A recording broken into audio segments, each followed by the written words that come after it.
ফাঁসি দেওয়া গ্রামীণ হাসপাতালে রোগী মৃত্যুকে কেন্দ্র করে ব্যাপক চাঞ্চল্য ছড়ালো বৃহস্পতিবার। পরিবারের সদস্যদের অভিযোগ, চিকিৎসায় গাফিলতিতে মৃত্যু হয়েছে রোগী। জানা গিয়েছে, ফাঁসি দেওয়ার কালুজোতের 72 বছরের মোহাম্মদ তামিজউদ্দিন মঙ্গলবার পেটের সমস্যা নিয়ে ভর্তি হন হাসপাতালে। চিকিৎসকরা জানায়, সুস্থ হতে আরও কয়েকদিন সময় লাগবে তার। বৃহস্পতিবার সকালে স্বাস্থ্যের অবনতি হওয়ায় পরিবারের লোকেরা চিকিৎসককে খোঁজ করায় কোনো চিকিৎসক সে সময় দেখতে আসেনি। পরবর্তী চিকিৎসকরা এসে ওই ব্যক্তির হৃদরোগে মৃত্যু হয়েছে বলে জানিয়েছে। এরপরে ক্ষোভে ছড়িয়ে পড়ে গোটা স্বাস্থ্যকেন্দ্র জুড়ে। পরিবারের সদস্য এবং এলাকার বাসিন্দারা বিক্ষোভ দেখাতে শুরু করে। পরশু দিনে রাতের বেলা পাতলা পায়খানা হয়েছিল, রাত 2টার সময় আনা হয়েছে। এই 2টার সময় আনার পরে এখানে আছে, শুধু খালি স্যালাইন দিচ্ছে। ডাক্তার আজ পর্যন্ত, এই যে মারা গেল, এখনো পেশেন্টের কাছে ডাক্তার আসে নাই।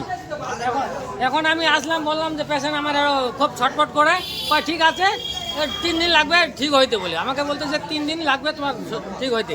আমি বলছি না, আমার শ্বশুরের পেশেন্ট ভালো না, আপনি এফআইআর করে দেন। তখন আমি বললাম আধা ঘন্টা সময় লাগে দিল খালি শুধু লিখতে। হ্যাঁ, না চিকিৎসা করে নাই, মানে পেশেন্টের কাছে ধারে যায় নাই।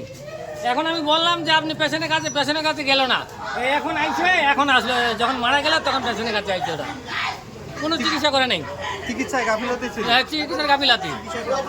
মারা গেল, তার বিচার চাই। এরকম ভাবে ডাক্তারগুলো এরকম করে ভালো পেশেন্টকে মারে দেবে, তাদের আমরা বিচার চাই। যেন এরকম পেশেন্টকে যেন এরকম আর মারা না হোক, এরকম ডাক্তার যেন সাসপেন্ড হোক, এটাই আমরা চাই। দেখুন, এটা একটা আজকে পেশেন্ট মারা যায়।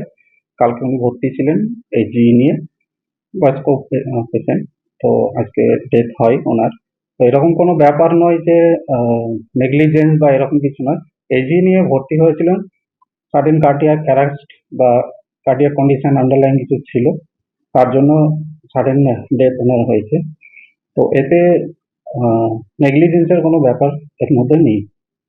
আর ডাক্তারবাবু তো খুবই সিনসিয়ার আমাদের, ওনার সম্বন্ধে মানে খুব কম বললেই হয়, যথেষ্ট সিনসিয়ারলি উনি ডিউটি করেন। এ নিয়ে অভিযোগের কোনো মানে হয় না। রায়গঞ্জবাসীদের জন্য সুখবর, যারা দীর্ঘদিন ধরে পেটের সমস্যায় ভুগছেন তাদের জন্য রায়গঞ্জ দিশারিতে আসছেন ব্যাঙ্গালোরের প্রখ্যাত গ্যাস্ট্রোএন্টারোলজিস্ট ডাক্তার ইরশাদ আলী, এইচএমডি, ডিএনবি। এখন থেকে প্রতি মাসে নির্দিষ্ট দিনে ডাক্তারবাবুকে দেখাতে আজই যোগাযোগ করুন দিশারি হেলথ কেয়ার, উকিলপাড়া, রায়গঞ্জ শাখায়। যোগাযোগ করুন 7477785509 এই নম্বরে এবং 7477785512 এই নম্বরে।